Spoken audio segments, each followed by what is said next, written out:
Hello. Thank you very much for coming. It's nice to see all of you. My name is Jeffrey Sussman. I'm the author of 18 nonfiction books, and I seem to have made a practice out of writing books about organized crime lately, and this is my 8th one. I had done one about the movie industry, about Las Vegas, about New York City, and some others. But a lot of people didn't know that when rock music burst on the scene in the early 1950s, that organized crime came in and really took it over. What had happened is that organized crime had owned all the licenses for jukeboxes throughout the country. In the East, a company owned by Meyer Lansky called MB owned all the Wurlitzer jukeboxes on the East Coast, and an organized crime family in the Midwest called the Outfit owned all the jukeboxes throughout the Midwest and the South. So when rock and roll started in the early 1950s, all of the major record companies such as Decca, RCA, Capitol, Columbia, none of them wanted to record rock and roll because they thought it was a passing trend and they didn't want to invest any money in it. But because primarily the mafia owned all the jukeboxes, they realized that they could use that as a venue for selling records. And so they refitted all their jukeboxes, which had been playing 78 RPM records, to play 45 RPM records. And they started a whole host of record companies. One of the most notorious was a record company called Roulette Records, which was run by a notorious gangster named Morris Levy, who partnered with the head of the Genovese crime family, a man named Vincent Gigante. And what these two characters did is they would sign up a lot of young performers who were eager to become rock and roll stars. And they would give them a few $1,000s for signing a contract. And maybe if they needed to induce them further to sign, they may give them a new car. But once they got them, they never paid them any royalties on their records. So one of the first groups that they signed was a group called Frankie Lyman and the Teenagers, who had a record called Why Do Fools Fall in Love. And it was originally signed by a record company called G Records, which was owned by a man named George Goldner. And he was a compulsive gambler. And he couldn't pay off his debts, so he sold his catalog and everything he owned to Morris Levy at Roulette Records. And Roulette reintroduced Frankie Lyman and the Teenagers and their song Why Do Fools Fall in Love, and it became a #1 hit on the hit parade, and it generated millions and millions of dollars in sales. However, Frankie Lyman and the Teenagers got nothing. They didn't receive a penny of royalties. Not only that, but Morris Levy stole the copyright for the song, so that Frankie Lyman was listed as co-writer along with Morris Levy. The two teenagers who had actually written the song, they were eliminated. And Levy continued to collect royalties on that. And even though Frankie Lyman was entitled to 50% of the royalties, he received nothing. And he was only a young man at the time. He was a teenager. And eventually he became a heroin addict. And he overdosed of heroin and died when he was only 25 years old. And his estate didn't receive any of the royalties either. I mean, he lived in poverty. And it wasn't until many years later, when Roulette Records was sold to a legitimate company, that his heirs began to receive some of the royalties that he was owed. Another singer who was badly treated was one named Jimmy Rogers, who had a hit song called Kisses Sweeter Than Wine, which also generated millions and millions of dollars in royalties, and he received nothing. And when he tried to sue Roulette Records, none of the lawyers he approached in New York were willing to take on the case, because they realized that they would be bringing a lawsuit against the mafia and that they would probably be threatened or injured. So no one was willing to represent him. So he moved to California hoping that, well, they wouldn't release him from his contract. He begged to be released and they wouldn't release him. Joining Roulette Records was like joining the mafia. Once in, you're in for the rest of your life. And so he moved to California hoping to put space between himself and Roulette Records. And one night he was coming home from a party, and he got off the exit of the San Diego freeway, and he was stopped by a police car. He thought he was being stopped because one of his taillights was out. And the cop made him get out of the car. And before the cop could tell him why he was being stopped, the cop pulled out a metal pipe and started beating him over the head. They fractured his skull, and he was in a coma for 2 to 3 weeks, and then couldn't sing for another 2 years because he was brain damaged, and that part of the brain which controlled his ability to sing was severely damaged. He had to go into rehab. After 2 years, he was able to sing, but often while he was on stage, he would stop, and he'd have to go backstage and wait a few minutes and then come out and finish singing. The audiences had been warned that this was a possibility, and so they would generously applaud when he returned to the stage. I interviewed his wife and his daughter, and they told me that after Roulette Records was sold, and it was sold, I think, to EMI Records and then to Warner Brothers, that they finally began receiving royalties. But this was almost 30 years later that his heirs were finally getting money. Now, Morris Levy and Roulette Records did other bad things. This was just one of them. What they also did is they flooded the market with counterfeit records. Counterfeit records, they would counterfeited their own records. And Morris Levy owned a chain of record stores throughout the Northeast called Strawberries. And he flooded those stores with his own counterfeit records. And he did that so that there would be no record of having to pay anyone royalties, because these were all counterfeit records. There was no record of money coming in to the singers. Then he would also counterfeit the records of other record producers, and then they would come to him and complain about it, and he would say to them, well, if you pay me $25,000, we'll stop counterfeiting your records. And so they paid him, and then he continued counterfeiting their records. So he was doing this over and over again. And he owned about 10 other record companies, so he kind of spread it out over a variety of other record companies. Then he had a man working for him named Nat McCalla, who was a black man who Morris Levy helped him start a record label called Calla Records, which was just which recorded black rhythm and blues music. And he used Nate McCalla as also his strong-arm man. So people were counterfeiting Roulette Records that Morris Levy didn't want counterfeited. He would send Nate McCalla to beat these people up or threaten them. He was a big, strong guy. Now, Nate McCalla then decided that he would have a big music festival in Maryland. It would be sort of like a black Woodstock.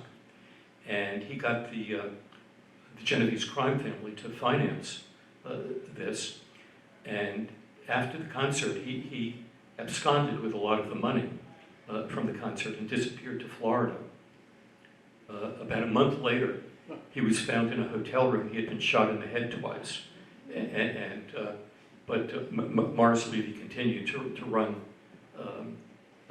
Calla Records. So I think it was on Calla Records that he recorded a song that Chuck Berry wrote and recorded, and Chuck Berry never received any royalties from it. And he too was threatened that if he tried anything, he would be in deep trouble. Now, also during this period, there was a very famous disc jockey in New York in the 1950s and early 1960s named Alan Freed, who came from a radio station in Cleveland where he had been very popular, and a new radio station had started in New York at that time called WINS, and they wanted to get into the whole rock and roll thing, and so they hired Alan Freed to be their disc jockey, and he had a daily program that was on from about 6 to 9 at night, something like that. And what Levy and Gigante did is they would pay him tons of money to play the records that they wanted to make into hits. So this Chuck Berry record that I mentioned, he would play it every hour on the hour for 3 hours, and week after week after week after week, until it rose to #1 on the charts. Meantime, Chuck Berry's not getting a nickel, and Levy and Gigante are getting hundreds of thousands of dollars. Now, there wasn't any law at that time against payola. However, there was an investigation, a Senate investigation, into what was going on between the record business and these disc jockeys. And hearings were held in New York, and the radio stations were embarrassed, the record companies were embarrassed, and Alan Freed was fired. And when they went to his home to open his closet to investigate where he kept his money and so forth, there was so much money in the closet that when they opened the door, the money actually fell out onto the IRS agents who were looking into his wealth. He went to one obscure radio station after another and eventually drank himself to death. He was honored for a while at the Rock and Roll Hall of Fame, but even they decided after a while that he was too notorious for them, and they got rid of him there.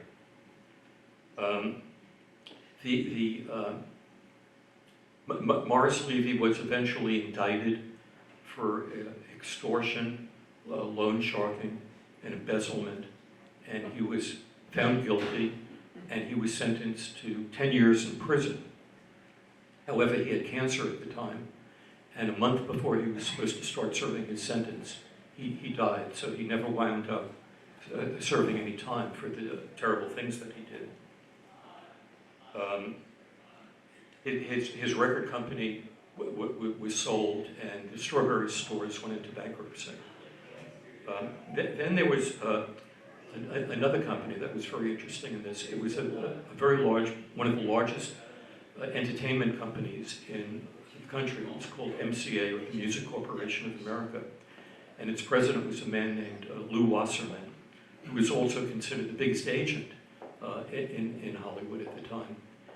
And he had been Ronald Reagan's agent through Ronald Reagan's career, and he was the biggest fundraiser for Ronald Reagan's run for the governor of California and for the presidency of the United States. But one of the things that MCA was doing is there's something called cutout records, where they cut the corner of an album, and that means that it can't be sold in a retail location anymore. It was usually, the record company had printed too many albums, and they couldn't sell them, so they would cut the corner and then sell it to a distributor who could sell it to a discount store where it may be sold for $1.98 or $2.98. But one of the things MCA was doing is they were producing their own cutout records. In other words, they weren't waiting to get an overstock of inventory. They were creating their own overstock of inventory and making them into cutout records so they wouldn't have to pay royalties to their singers. And they hired a man named Sal the Swindler Pisello, who had no experience in the record business. He had been a jewel thief, a con artist, and had run some food service businesses. He also got a number of very wealthy doctors in Beverly Hills to finance the opening of an Italian restaurant that he had in Beverly Hills. And once he got all the financing, he burnt the restaurant down and kept the money and collected the insurance for the restaurant. So anyway, Sal the swindler made a deal with a discount record distributor in New Jersey named John Lamont, who had a big warehouse, and he would sell discounted records to retail chains.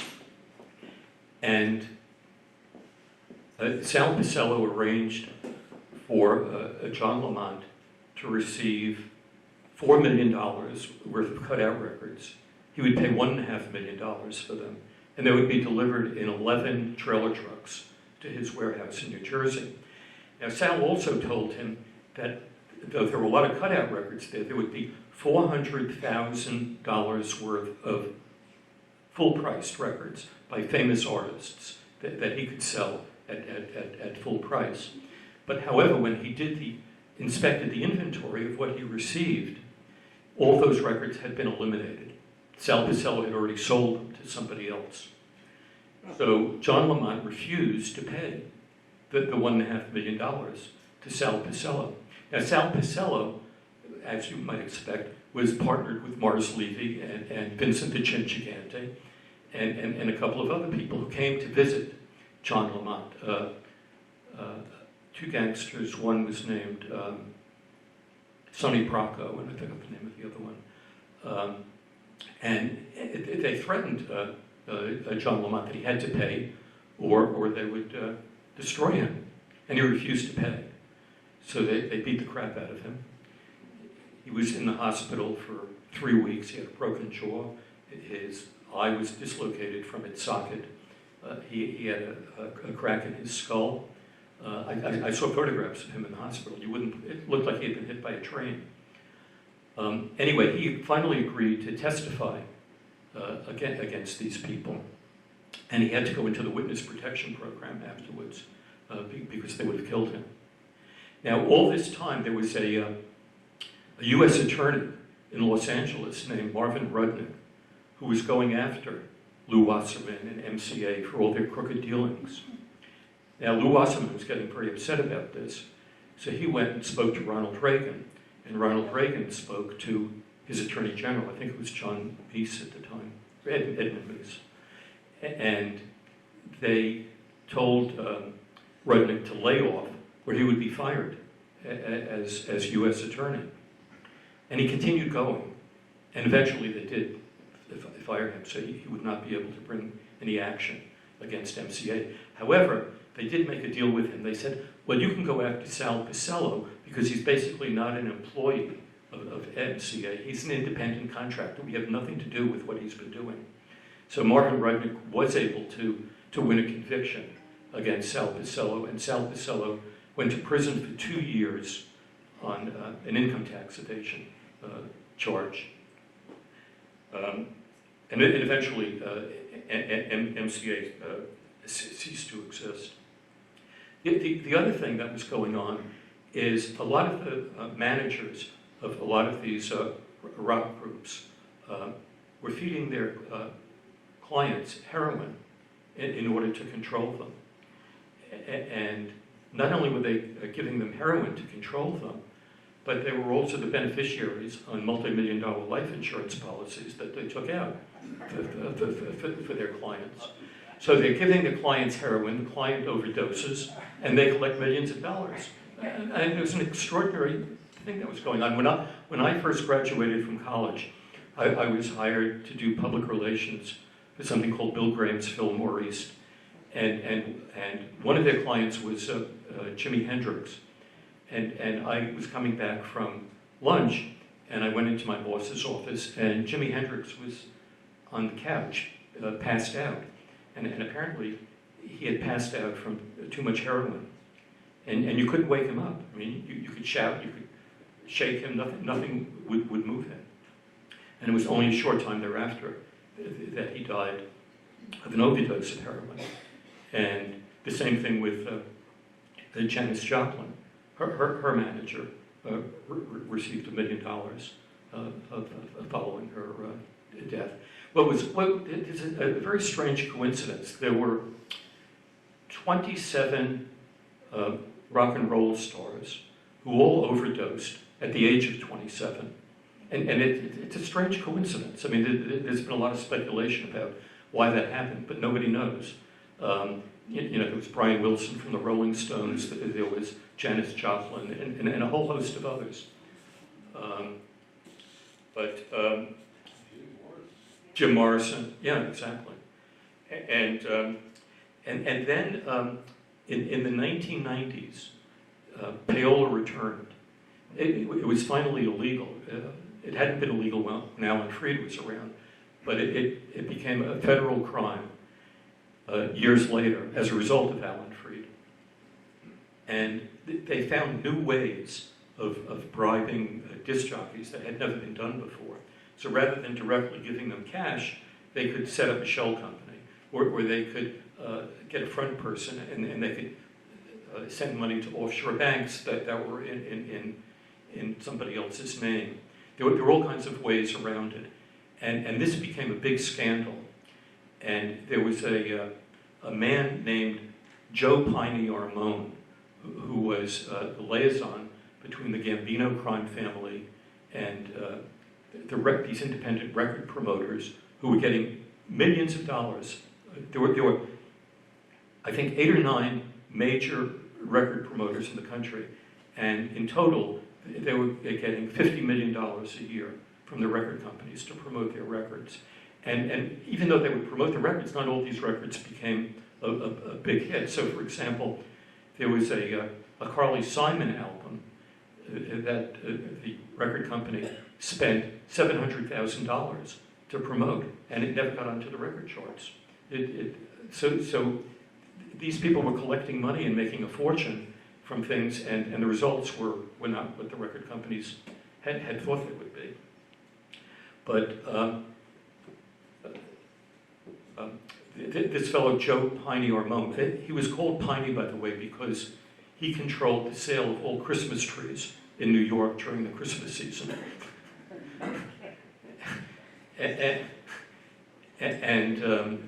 He was the one who was siphoning off cash from the record promoters to the Gambino crime family. And supposedly the Gambino crime family was providing protection from them, so each independent record promoter had his own territory, and no one else could come into that territory. The whole United States was divided into 9 or 10 territories, and it was the job of the Gambinos to protect the people who participated in those territories. Well, Joe Piney also got indicted and convicted and went to prison. And then we had the whole hip-hop thing that was going on. There was and there were copyrights were being stolen left and right, and also through something called gangster rap. And so, for example, there was a producer named, his first name is pronounced either Suge or Sugar, and his last name is Knight. And there was he wanted the copyright to a song, I think it was, if I'm wrong, please correct me, I think it was called Vanilla Ice or Ice Vanilla. What was it? Vanilla Ice. He wanted the copyright from him, and Vanilla Ice refused to give him the copyright. So Knight invited Vanilla Ice to his hotel room, which was on the 14th floor of a hotel in Los Angeles. And Vanilla Ice wouldn't give him the copyright. So Knight said, well, let's come out on the terrace and we'll talk about this. And he grabbed Vanilla Ice by the ankles and hung him over the balcony from the 14th floor. And he said, if you don't give me the copyright, I'm going to drop you on your head. And Vanilla Ice turned over the copyright. I mean, he wanted to save his life. He's now in prison too, because there was a competitor he didn't like, and he saw him in the parking lot of a fast food restaurant and ran him over with his pickup truck and killed him. So he was indicted for manslaughter, and he's still in prison.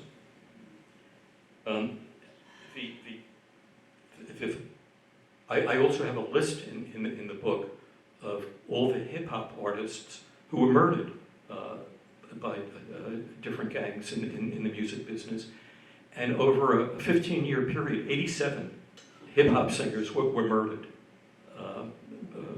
by gangs involved in the whole hip-hop scene. The final thing I want to tell you about is skimming. There used to be a theater in Westchester called the Westchester Premier Theater, which was owned by the Gambino crime family. And there was a man, a member of the Gambinos. His ostensible name was William Marston. I don't know what his real name was. But one night, he called Frank Sinatra, who was performing in Chicago. And he said to Frank, "We need you here tomorrow morning to sing for us. We need to fill the place." And Sinatra said, "I can't come. I have a 2-week engagement here in Chicago." And William Marston said to him, "You better get your ass here and be here tomorrow morning." And Frank showed up tomorrow morning. And one of the things that they did at the Westchester Premier Theater is all the artists who performed there, they were encouraged to buy shares in the theater. So people, they thought they were maybe getting 20-25% of the theater. By the time they finished selling shares, they had sold over 1,000% of the theater. And then the other thing they did, I'm not sure how many seats they had, but let's say there were 500 seats in the theater. They listed only 250 seats as being in the theater, and the money they collected from the other 250 seats was skimmed, so they didn't have to pay for this. And they also sold things. They sold T-shirts and all kinds of stuff, which they didn't report.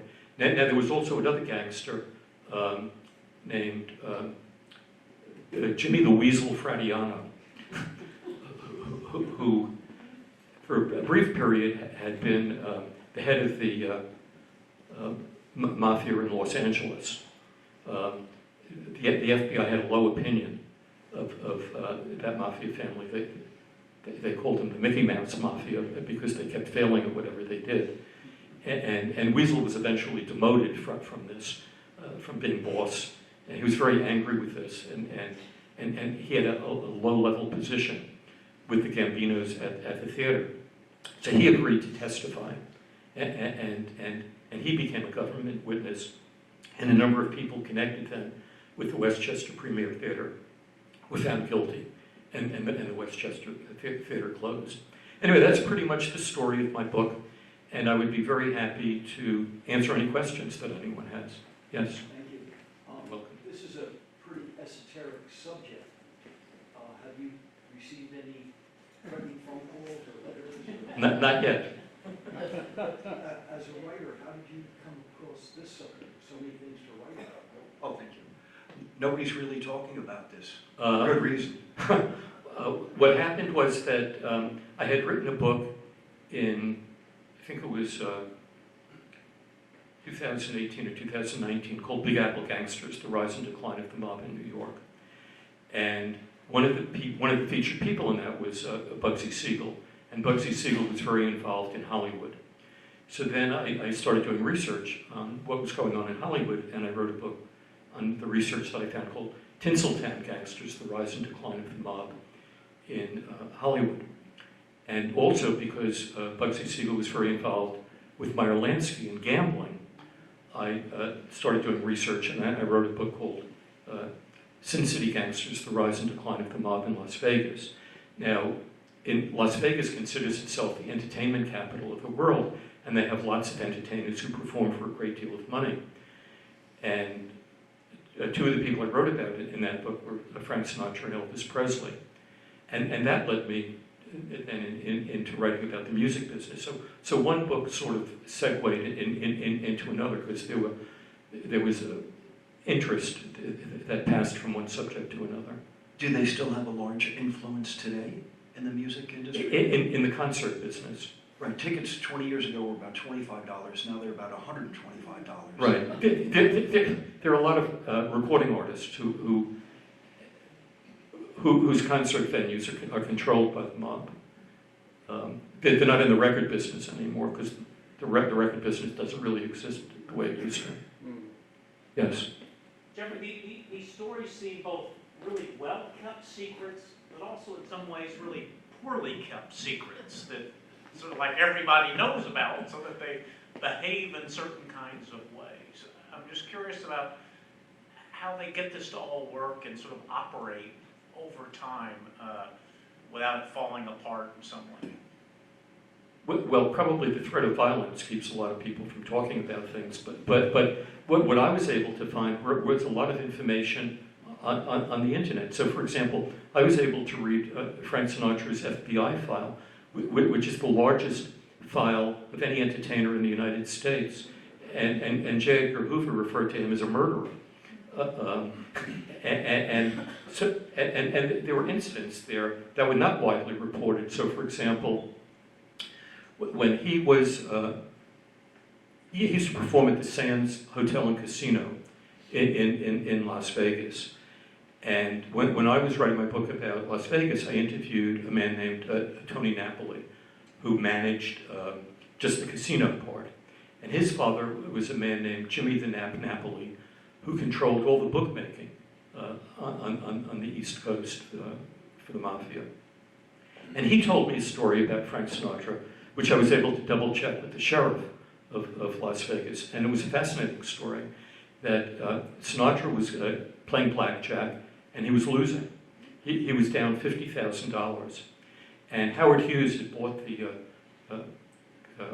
hotel casino, and he made a new rule that anyone who owed money and wanted to gamble, that they had to pay off their debts before they could gamble again. So Sinatra's down $50,000 playing blackjack one night, and he owes the hotel $50,000, and he wants another $50,000 line of credit, and they won't give it to him. So he has a big fit.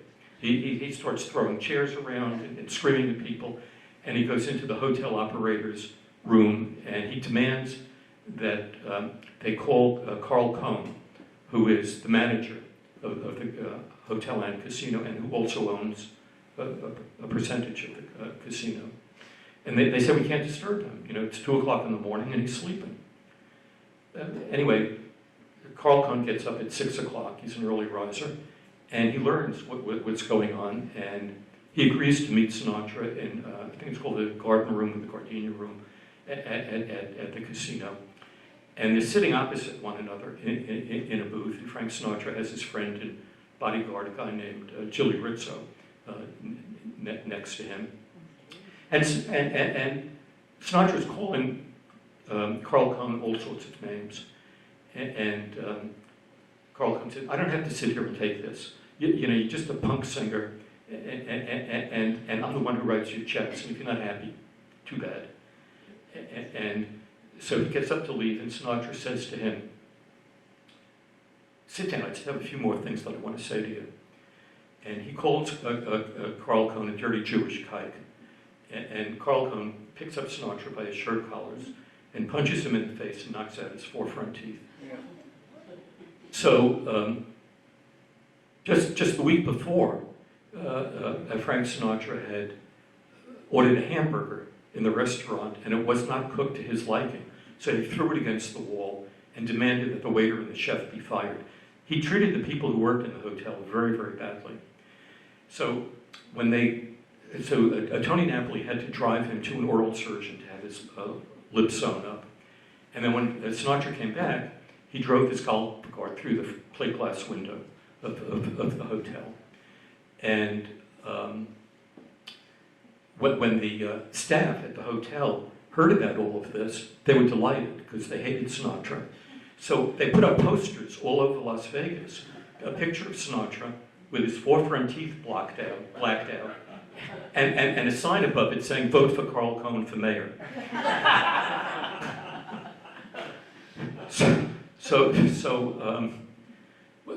When Sinatra got back to Beverly Hills, he had to get his teeth fixed or have a bridge put in. And he called Tony Napoli's father, and he said he wanted to do some severe damage to Carl Cohn. And Jimmy Napoli said to him, he said, look, Frank, he said, you don't understand, Carl is one of us. Do you know what I mean? He's one of us, and you're not one of us. And look who's writing your checks. I know they're big checks, you know, $400,000, but Carl is your boss. You're not his boss. And don't forget who you are. So that ended it. But all of this was in his FBI file. And then, you know, just to double check it, I called the sheriff's office in Las Vegas, and they confirmed the story for me. So all of these stories and information it's all available if you just know where to look. And I have to give a call out to the man standing in the back, Stephen Spataro, the reference librarian here, who has been wonderful in getting in helping me with my research. He's been instrumental. It's just terrific. And one other thing happened. Sinatra seemed to have a proclivity for doing this. He refused ever to perform at the Sands again and left Las Vegas for a number of years. And he finally was going to perform at Caesar's Palace. And once again, he was told that he couldn't continue gambling unless he paid his debts there. And he grabbed the manager of this hotel, and they were fighting on the ground. And Sinatra started strangling him. And the manager pulled out a gun and put it to Frank Sinatra's temple and said, "I'm going to kill you." And so, you know, they had to pull them apart. And once again, Frank Sinatra left Las Vegas and refused to appear again there. He did appear after this manager had left the hotel, and they had a new manager, and he made a new deal with them. But all these stories of people who have such positive public images, so much of it is hidden from the public. You know, as someone who interviewed me said, you know, we have this wonderful popular culture, and under it is a sewer that's running, and it's true. Yes. So even Sinatra was under these people's thumb. You know, this kind of sad to hear all this.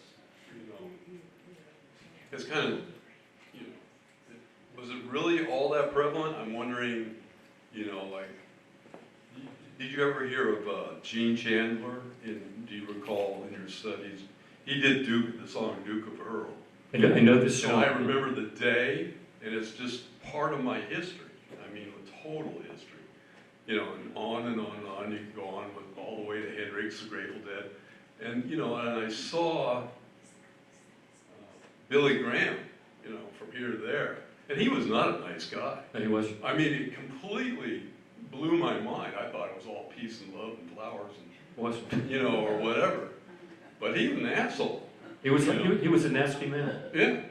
So, what would, I mean, you don't recall the Gene Chandler person? I'm sure. I know the song, but I don't know the name. I wonder if he was under it, because all it seems like, what do you think was the percentage of all the people? In those days, it was a lot. You know, there are many living major music stars today whose songs, even though they're credited with writing them, their songs were 50% of the copyright of their songs was stolen by their managers. And even Chuck Berry. Yeah, and there was a singer named Tommy James who also worked for Roulette Records, and he wrote. Yeah, and he wrote a song. He wrote a book about how the mob almost killed him, working for Morris Levy, and how all of his money was stolen from him. He was Sinatra's son-in-law. Tommy James? Yes. Isn't that interesting? No, that was Tommy Sands. Oh, Tommy Sands. Yeah, Tommy Sands was. Tommy James is still a radio disc jockey. Right. For Sirius XM radio. That's right. The name Jack N. Trotter come up. Yes, he started out as the manager of the nightclub, Copacabana, and then went to the Sands, and he was the entertainment director there. He was president of the head of it. Yeah, he owned a small percentage of it too. The man who was probably the most powerful gangster in Las Vegas, who nobody knows about, and who had interests in probably 10 or 12 hotels, was a man named bootlegged, who built a number of hotels, all of which were financed by the Teamsters Central States Pension Fund. Bootlegged. I spent about 3 hours interviewing his daughter. It was fascinating. He ran something called the Cleveland Mob, during Prohibition, which then migrated to Las Vegas after World War II. Yes? Well, Dick Clark came on the scene as a result of the Alan Freed scandal.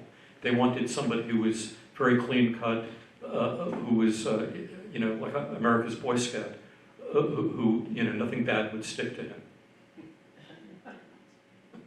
Anything interesting about Robert F.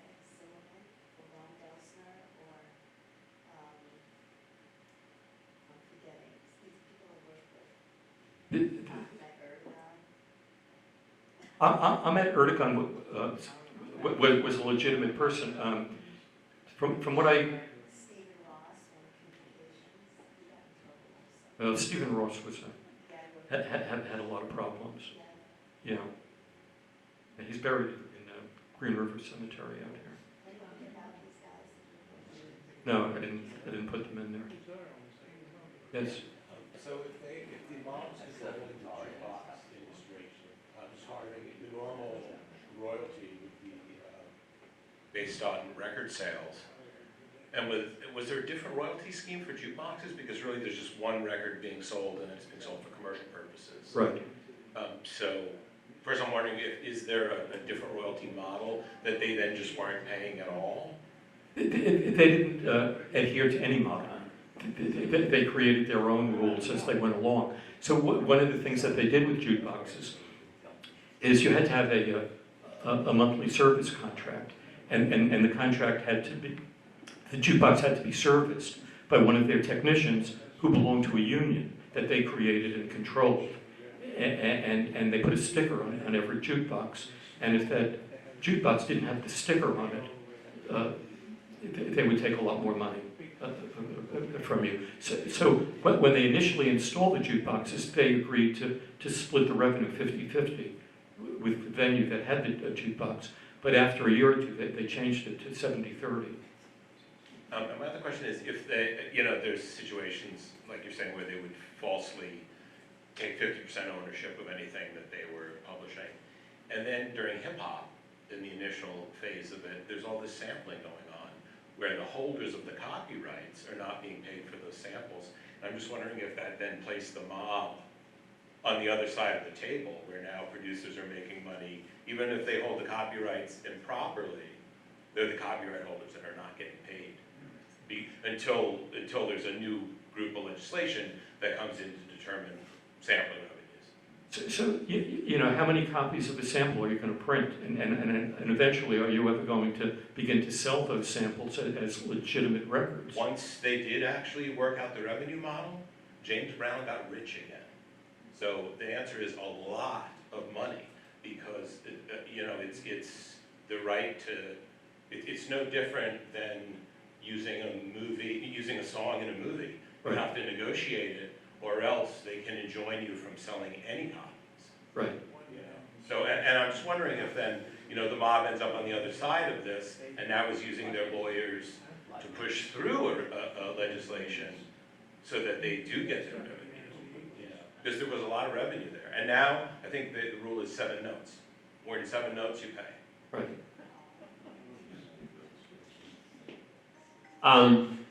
There's that great story of Tommy James, who worked for Roulette, and Morris Levy, playing at a local club in New Jersey, and the club owner at the end of the engagement said that he was sorry that they didn't have enough money to pay Tommy James.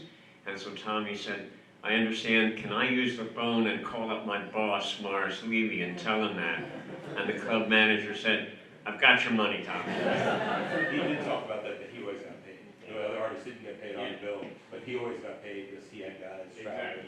And he, when Morris Levy wasn't giving him his royalties, he was making his income basically from concert performances for a long time. He must have done great once they sold roulette a legitimate source. Oh, sure. He's the number one hitmaker. Yeah, yeah. And the other thing I forgot to mention about Morris Levy was that he came from a very poor neighborhood in the Bronx, and he met Vincent Gigante when they were both young men.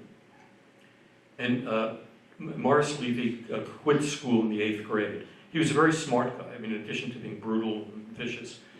And during a math test at his school, he was only one of 2 kids in the class who passed the math test. And there were 35 kids in the class, and the teacher made everyone stay after school because they had flunked the math test. And he said, well, I passed it, I don't have to stay. And the teacher said, yes, you do, you have to stay along with everyone else. So he walked up to the teacher's desk, and he pulled off her wig. And he grabbed a bottle of ink and poured it over her head. And that was his last day in school. And then he moved to Florida, and he got a hat check concession in a nightclub. And from there, he got a concession taking photographs of people in the nightclub. And he learned the nightclub business, and he came back to New York. And with his friend Gigante, he was able to finance the opening of a nightclub on Broadway. And it was at a time when jazz was very popular, before rock and roll had really started. And he decided that he would open even a bigger nightclub, and the mob would help finance it. And that nightclub became Birdland, which is a very famous nightclub. And then he hired a performer named George Shearing to write a song for him. And Shearing wrote a song called Lullaby of Birdland, which became a big hit. However, Morris Levy stole the copyright for the lyrics of the song. He let George Shearing keep the copyright for the melody, but he kept the copyright for the lyrics. And that nightclub became a huge hangout for organized crime figures. Anyway, that's just a digression. I think there's a character, I mean, there's on Sopranos that's supposed to be based on. Heshy. Yeah. Yeah, right. I was just thinking, did you run across anything on Michael Jackson's death? His death? Was there any connection there, maybe? No, Because that was always a mystery. Michael Jackson had a very bad doctor. No, what wasn't mob connected. No. Any other questions? You sure? Yes. Any information about Sammy Khan?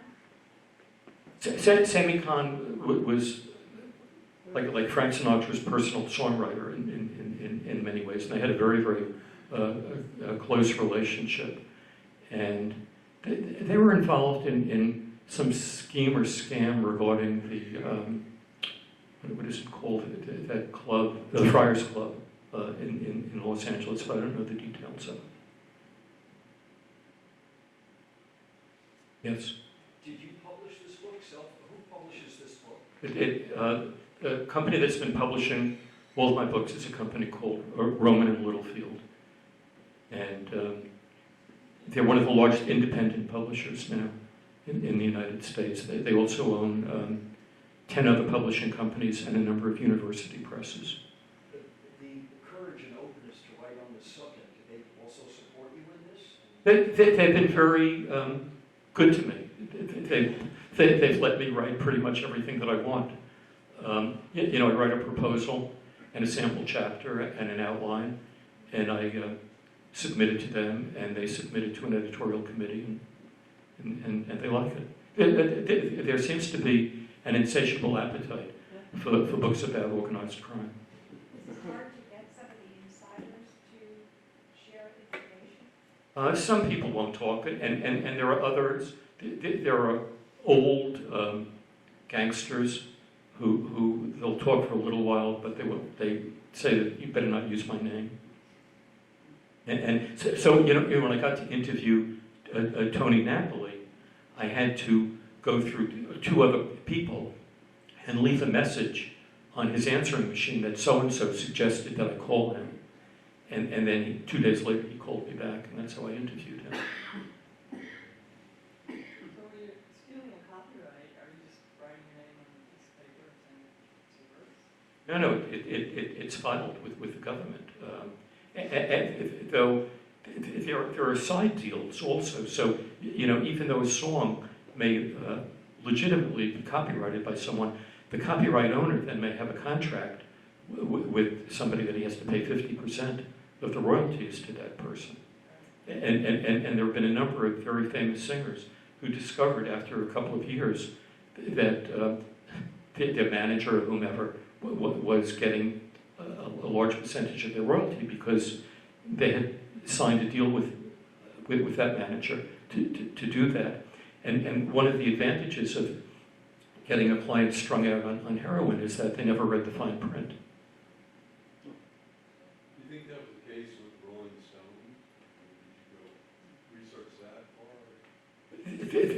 There's a man sitting back here who had a friend who worked for an accountant named Alan Klein, who was notorious in dealing with both the Rolling Stones and the Beatles.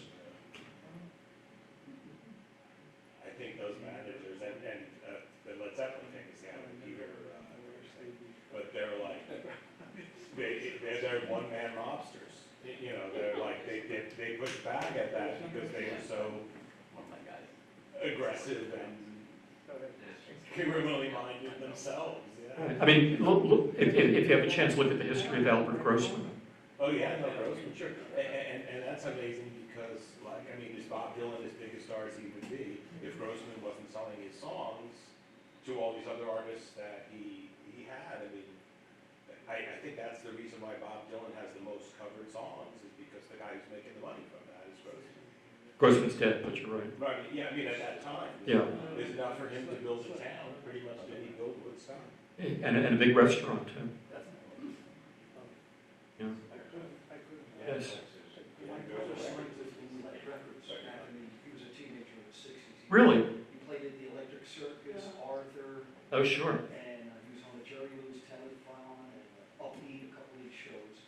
And he recently passed, and I was going through some of his papers, and he's still getting a residual check from Bootlegged Records. Is that possible? It would be a subsidiary of the company that took over the inventory of Roulette Records.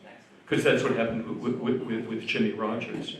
And talking of these rock and roll shows on television, this friend of mine over here worked on a TV show called The Big Beat, I think it was called. And that was, I think it was an Alan Freed show. Yeah. And that show eventually got taken off the air because the country was very segregationist at that time, and they had Frankie Lyman performing one day, and at the end of the show, while the credits are rolling, they play music, and all the kids on the show get to dance. And so Frankie Lyman was dancing with a white girl, and all the TV stations in the South said they're going to cancel the show, and so all the advertisers pulled their advertising, and that was the end of Big Beat. I heard that Sinatra saying that in the New York, New Jersey, Hoboken area, there would be a mob heading. Well, just about all the nightclubs were owned by the mob. I mean, Frank Costello owned the famous Copacabana. Restaurants too, right? A lot of restaurants, yeah.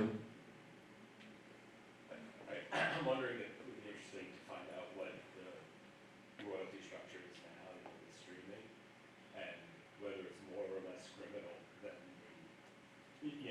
certainly even like bad deals like Alan Klein, those guys all got rich. They did. Now, I just saw something recently where Snoop Dogg made $45 for something like 1.8 million plays of something. It's just, like the current legitimate tech model is more criminal. Could be, than yes. most criminal models. Yes. Yeah, sorry, I came in late, so you may have already addressed this, but I'm getting the impression that a lot of big name rock stars from the late 50s on through the 60s must have been cheated by or kind of swindled out of a lot of their rights to their music and the royalties. But I guess my basic question is, some of these people just clueless business people, like, they wouldn't even think to like, geez, I'm gonna sign a contract that has real money involved. Why wouldn't I get an attorney representing me to read the damn thing? I mean, did they just never do that, or? Well, some of the performers, when they were first starting out, they were so eager to have a record contract, to have a manager who could advance their career. They didn't know what the deals were, and they rushed into them. And it was many years later, they had lawyers trying to get them out of contracts and negotiate deals. But when you're 18 or 19 or 20 years old, you're so eager to become a star, you'll do anything to become. You see it with actors also. I just heard an interview on Saturday with like a soul performer that's been doing it for several years, and he said when he first had the deal, and they offered him like 2 different deals, and one involved like not having the publishing, and he had no idea what publishing was. Right. He said just absolutely had no idea, it sounded worthless. So that's the working play stuff. Yeah, it was just a complete naivete. Yes. So whereas a performing artist, where would your revenue stream be today, or is intended streaming? Because now all those revenues, I guess, go to corporations. They don't go back to the artist now. A lot of artists make a lot of money from concerts.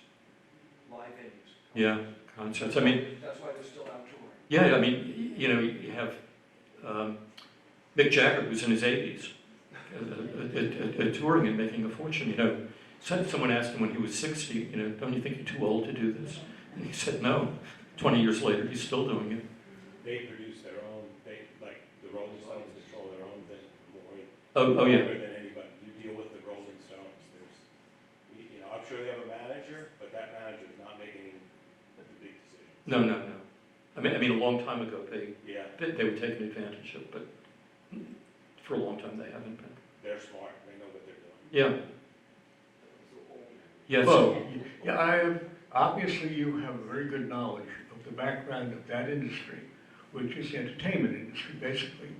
And that, other things too, but going back to the time in New York City and the other areas, predominantly, good area, compare going back to the 50s, 40s, 50s, well, maybe not the 60s, and the prevalence of organized crime, all right? How do you compare that with today, all right? Do we see as much of it as there was back then? Because it was really heavy duty. I've interviewed, for all of my books, I've interviewed a number of criminal defense attorneys who represented the mob and a number of prosecutors who prosecuted them. And they still think organized crime is thriving, but it's keeping a very, very low profile. And that once the major heads of the mafia families were convicted under the RICO statute and they got 100 years in prison, these people are very, very careful not to, they don't want the world to know what they're doing. Not to put their head above water. Yeah, so I spoke to one fellow who is a retired prosecutor who's actually consulted by one of these mafia figures, and he asks him, what are my risks if I do this or if I do that? Because I don't want to go to prison, and I don't want to. Years ago, in the 50s or the 60s, if an organized crime figure was arrested, maybe he would be sentenced to 10 years and do 7 years. Now he'll get sentenced to 100 years and he'll be there for the rest of his life. Thank you. You're welcome. We also were predominantly Italian. Well, What's about you? In the later generations, but in my book on Big Apple Gangsters, the early generations of organized crime, especially during Prohibition, it was probably 50% Jewish and 50% Italian. And they had a conference in Atlantic City where the Jewish and Italian gangsters met. And when it was over, Bugsy Siegel said that we've come to an agreement and the Yids and the Dagos are no longer going to kill each other.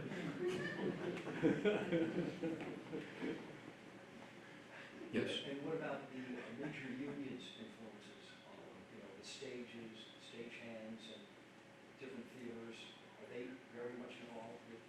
Well, all the unions, with the exception maybe of the United Auto Workers and the Teachers Union, have all had a tremendous mafia influence. The unions.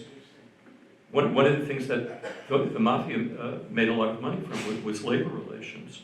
The only gangster to godfather, so to speak, to die in the electric chair in New York was a gangster named Louis Lepke Bookholder, who controlled all the unions in New York, and he had people killed who tried to defeat the union, and it was because he had people killed that he was eventually sent to the electric chair. But those unions continue to exist. Is there much of a link between the entertainment and real estate? Well, the mafia has always laundered money into real estate. One of the things that Morris Levy and Giganti did is that when Giganti would buy a building or a large property, he would finance it through a subsidiary of Roulette Records.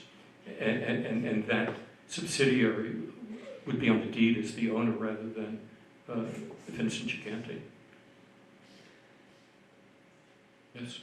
You mentioned Lou Wasserman running Ronald Reagan's campaign. Do you think that was a lot of money laundering at that time? Could Because be. if you look at the PACs today, it's unlimited amounts of money that the Congress can go in at $175,000 a year, and within 2 years they're all multimillionaires. Well, MCA, Unlimited funds. MCA, when it started out as a booking agent in Chicago in the 1920s, it was half owned by the mafia. And then it migrated to California,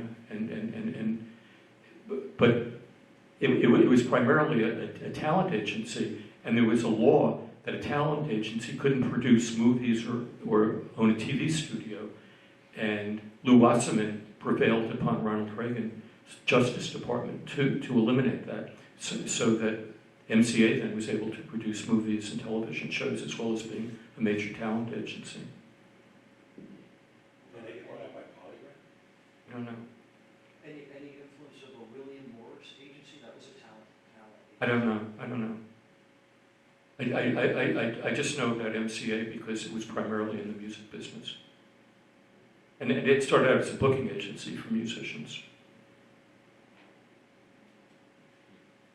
Anyone else have any questions? What about African American involvement? Not much, right? No, there is. Yeah. I have a whole chapter in my book, Big Apple Gangsters, about how the mob, black gangsters operated primarily in Harlem, but in other black neighborhoods as well. Well, thank you all for coming. I appreciate it.